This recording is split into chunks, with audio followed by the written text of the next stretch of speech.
Ephphatha spiritual ചാറ്റിലേക്ക് നിങ്ങൾക്ക് ഏവർക്കും സ്വാഗതം. ഇന്നിവിടെ നമ്മൾ ചിന്തിക്കാൻ പോകുന്ന തിരുവചന ഭാഗം ജോഷായുടെ പുസ്തകം 3-ാം അധ്യായം 5-ാം വാക്യം ഇങ്ങനെ പഠിപ്പിക്കുകയാണ്: നിങ്ങളെ തന്നെ ശുദ്ധീകരിക്കുവിൻ, നാളെ നിങ്ങളുടെ ഇടയിൽ കർത്താവ് അത്ഭുതങ്ങൾ പ്രവർത്തിക്കും.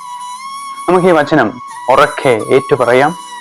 നാളെ നിങ്ങളുടെ ഇടയിൽ കർത്താവ് അത്ഭുതങ്ങൾ പ്രവർത്തിക്കും. നമുക്ക് ഈ വചനം ഇങ്ങനെ പറയാം: നാളെ എൻ്റെ ജീവിതത്തിൽ കർത്താവ് അത്ഭുതങ്ങൾ പ്രവർത്തിക്കും. ഇന്ന് കർത്താവ് നമ്മളുടെ ജീവിതത്തിൽ അത്ഭുതങ്ങൾ പ്രവർത്തിക്കും. ഇസ്രായേൽ ജനം തന്റെ വാഗ്ദത്ത ഭൂമിയിലേക്ക് പ്രവേശിക്കുന്നതിന് മുൻപ് അവർക്ക് അഭിമുഖീകരിക്കേണ്ടി വരുന്ന ഒരു വലിയൊരു പ്രതിസന്ധിയാണ് ജോർദാൻ നദി. ജോർദാൻ നദി നിറഞ്ഞു കവിഞ്ഞൊഴുകുന്നു. ഈ സമയത്ത് ഇസ്രായേൽ ജനത്തോട് ദൈവത്തിന്റെ ദാസനായ ജോഷ പറയുന്ന വചനഭാഗമാണ് ഇത്.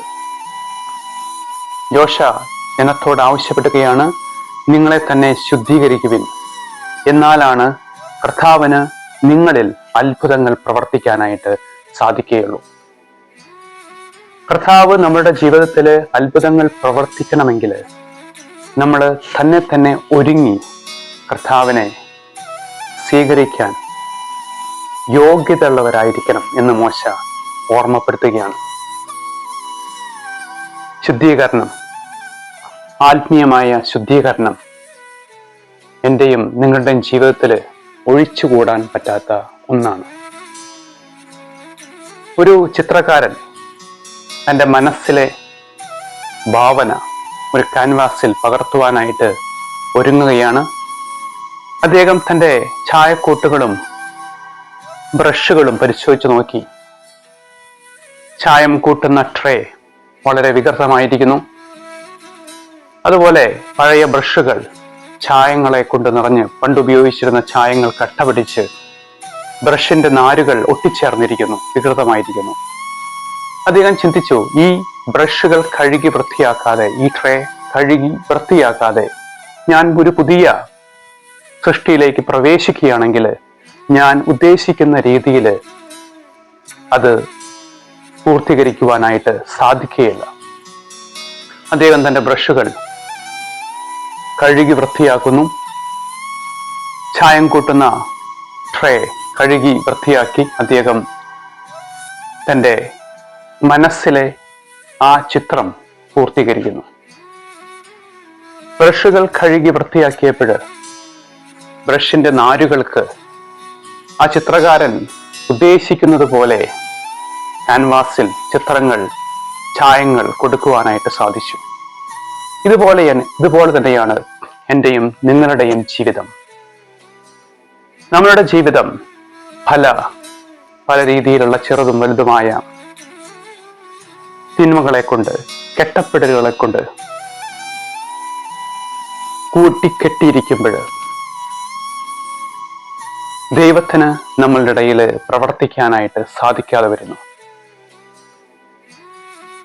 ബ്രഷുകൾ കഴുകി വൃത്തിയാക്കിയപ്പോൾ അതിലെ നാരുകൾ സ്വതന്ത്രമായതുപോലെ നമ്മളുടെ ജീവിതത്തിലെ സ്വാർത്ഥത കൊണ്ടും ചെറിയ ചെറിയ പാപങ്ങളെ കൊണ്ടും അസൂയ നിമിത്തവും ഒക്കെ നമ്മളുടെ ജീവിതത്തിൽ നമ്മളുടെ ഇടയിൽ ദൈവത്തിന് പ്രവർത്തിക്കാതെ വരുന്ന അവസരത്തിൽ നമ്മൾ ഈ വചനഭാഗം ഓർത്ത് ധ്യാനിക്കുന്നത് നല്ലതാണ്. ദൈവത്തിന് പ്രവർത്തിക്കണമെങ്കിൽ നാം നമ്മളെ തന്നെ ശുദ്ധീകരിക്കണം. എന്നാൽ മാത്രമാണ് ദൈവം നമ്മളുടെ ഇടയിൽ വന്ന് അത്ഭുതങ്ങൾ പ്രവർത്തിക്കുകയുള്ളൂ. ദൈവത്തിൻ്റെ അത്ഭുതങ്ങൾ തടസ്സമായി നിൽക്കുന്ന കാര്യങ്ങൾ നമ്മൾ ഒഴിവാക്കുക തന്നെ ചെയ്യേണ്ടതാണ്.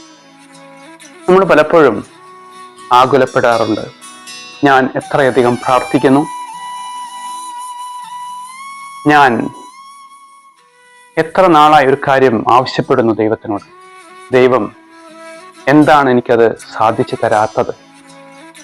തീർച്ചയായിട്ടും ഈ സന്ദർഭങ്ങളിൽ ഈ വചനഭാഗം നമ്മൾ ഓർത്ത് ധ്യാനിക്കുന്നത് നല്ലതായിരിക്കും. നമ്മളുടെ ജീവിതത്തെ പറ്റി ഏറ്റവും നന്നായി അറിയുന്ന ഒരു വ്യക്തി നാം തന്നെയാണ്. അതുകൊണ്ട് തന്നെ നമുക്കത് ദൈവസന്നിധിയിൽ ഏറ്റുപറഞ്ഞ്